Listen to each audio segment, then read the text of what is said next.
রাজবাড়ি কিন্তু এখানে সবাই রাজবাটি বলে। এত বড় এরিয়া না, এদিকে একটা পুকুরও দেখতে পাচ্ছি। কত সুন্দর কারুকার্য। প্রায় 200 বছর পিছনে চলে গেছি। হ্যালো, ওয়েলকাম গাইস, সকলকে স্বাগত জানাচ্ছি। চলে আসলাম রাজবাটি, ঐতিহাসিক রাজবাটিতে। প্রথমে কিন্তু পড়ে যেতে হচ্ছিলাম, এই যে দেখতে পাচ্ছেন অনেক সুন্দর এবং অনেক পুরনো একটি রাজবাটি। কিন্তু এটা রাজবাড়ি কিন্তু এখানে সবাই রাজবাটি বলে। এটার বিষয়টা জানি না। চলুন এই জায়গাটা একটু ঘুরে দেখানোর চেষ্টা করি আপনাদেরকে। দিনাজপুরে চলে আসলাম যেহেতু, তাই এই দিকটা দেখাতে বলবো। এই দিকটা আসলেই অনেক সুন্দর কারুকার্য করা। এই ওই সাইড দিয়ে সূর্য অস্ত হচ্ছে, আর এই দিকটা আপনাদেরকে দেখাই। দারুণ দারুণ, এই দিকটা দেখুন।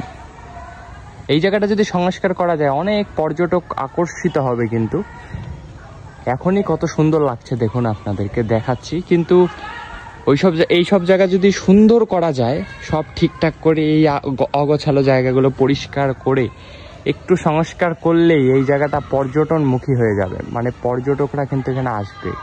আমি চলে আসলাম দেখার জন্য। দেখুন কত সুন্দর কারুকার্য। এই কারুকার্যগুলো যদি ঠিক করা যায় তাহলেই কিন্তু অনেক সুন্দর হয়ে যাবে। আর এই জায়গার ঐতিহাসিক ব্যাপারটা দেখুন, আপনাদেরকে দেখাচ্ছি। ঐতিহাসিক রাজবাটি প্রত্নতান্ত্রিক নিদর্শন। এখানে দেখুন সব নির্দেশাবলী লেখা রয়েছে। তার পাশাপাশি এই সুন্দর জায়গাটা, বড় একটা এরিয়া নিয়ে কিন্তু এই রাজবাটিটা, মানে এই রাজবাড়িটা দারুণ। এই রাজবাটি বলার কারণটা যদি আপনারা জানেন অবশ্যই কমেন্ট বক্সে জানাবেন। এই দিকটা দেখুন, এই দেখুন কি দারুণ।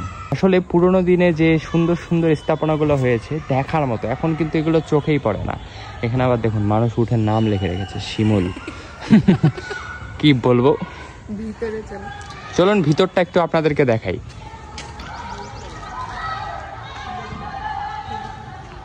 এখানে কিন্তু মানুষজন ফটোশুট করতে আসে, ওই যে দেখতে পাচ্ছেন।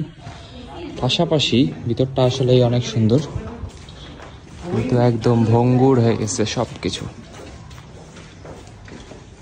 এই দেখুন, এই দিকটা দেখুন কি দারুণ। বাহ, দারুণ দারুণ। ভিতরটা এসে একদম আমি মনোমুগ্ধকর হয়ে গেছি যে আসলে কতটা সুন্দর জায়গাটা। যদি এই জায়গাটা প্রথম থেকে বারবার করে বলতেছি ঠিকঠাক করা যায়, দারুণ লাগবে, দারুণ।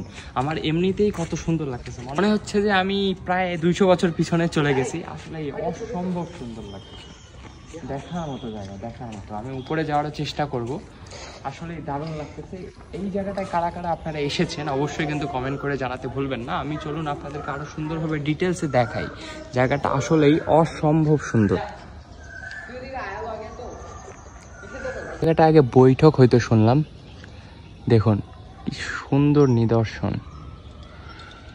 এই সৌন্দর্যের পাশাপাশি এই জায়গাটা কিন্তু একটু ভৌতিকও বটে। আপনারা চাইলে যারা ভৌতিক মুভি শ্যুট করতে চান বা নাটক শ্যুট করতে চান এখানে চলে আসতে পারেন। এই যে দেখুন মানুষজন কিন্তু শ্যুট করছে।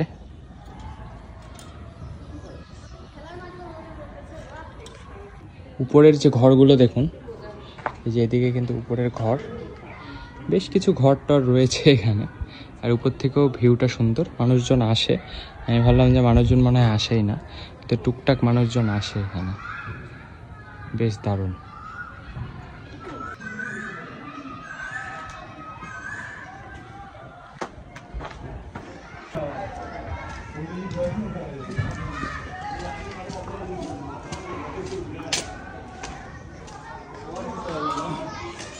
কিরে তোরা আবার এদিক দিয়ে আসলে কিভাবে রে?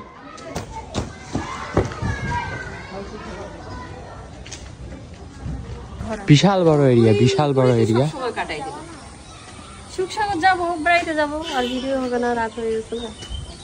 এই যে দেখতে পাচ্ছেন বিশাল বড় এরিয়া, বিশাল। চারিদিকে খালি পুরানো বিল্ডিং এর স্তূপ। এইসব বিল্ডিং একদম পরিত্যক্ত। ভয়ঙ্কর গাছও আছে না? এই যে একটা, এই বিল্ডিংটাও মোটামুটি মানুষ থাকে মনে হচ্ছে। হ্যাঁ মানুষ থাকে, কিন্তু এটা অনেক পুরানা বিল্ডিং। মানে কোনটা? এটা এটা হচ্ছে আয়না মহল, আয়না মহল। এই দিকটা দেখুন এত বড় এরিয়া না, এদিকে একটা পুকুরও দেখতে পাচ্ছি। কি রানী স্নান করতো? বাহ, ইরি বাবা, পুরা মনে হচ্ছে একটা পুরানা দিনের যে এটা ব্যাপার থাকে না। আর এদিকে যে সুন্দর একটা বাতাস ছেড়েছে, পুরাই একটা ইউনিক জায়গা, ইউনিক। এরকম যারা পুরাতন নিদর্শন ভালোবাসেন তারা কিন্তু এখানে আসতে পারেন। দারুণ জায়গাটা, দেখার মতো। এই যে দেখুন একটা পুকুর, সাথে বাতাস, এই গরমের মাঝেও একটু স্বস্তি মিলছে এই বাতাসে। এই যে এটা হচ্ছে আয়না মহল, এদিকে কিন্তু পাড় আছে, বাঁধ আছে আর কি পুকুরটার। এই বাঁধটাও কিন্তু ভেঙে গেছে। এগুলো যদি সংস্কার করা যায় একদম সেরা হয়ে উঠবে জায়গাটা। ওই যে ওখানে মন্দির, এই যে ওদিকটা হলো মন্দির, রাজবাটি মন্দির। দারুণ বিশাল বড় একটা এরিয়া। আমি চাইবো জায়গাটা খুব শীঘ্রই সংস্কার হয়ে উঠবে। যে দেখতে পাচ্ছেন রাজার আমলের গণেশের মূর্তি, দারুণ। দেখুন এই যে গেটটা এখনো এই গণেশ রয়েছে এখানে, দারুণ, অসম্ভব সুন্দর। এই যে পিছন দিকে কূপও রয়েছে, কূপটাও কিন্তু একদম ভরে গেছে। মানে এরকম অ্যাস্থেটিক জায়গা আসলেই। দেখুন এগুলো কিন্তু অনেক পরে তৈরি করা হয়েছে, তবুও কিন্তু প্রচুর পুরনো। তাও ৭১-এর আমলেরও আগের হবে, ব্রিটিশ আমলেরই হবে। এই যে এদিকটা, চারিদিকটাই অনেক সুন্দর, কিন্তু অনেক পুরনো। এদিক দিয়ে কই যাচ্ছে, এদিক দিয়ে তো যাওয়ারই জায়গা নেই। তবে আজ এই পর্যন্তই থাকলো এই ভিডিওটা। আসলেই অনেক সুন্দর একটা অভিজ্ঞতা হলো এই জায়গাটায় এসে। মানে এর আগেও বেশ কয়েকবার দিনাজপুর এসেছি, কিন্তু এই জায়গাটায় আসা হয়নি, কারণ রাতের বেলা করে আসা হয়।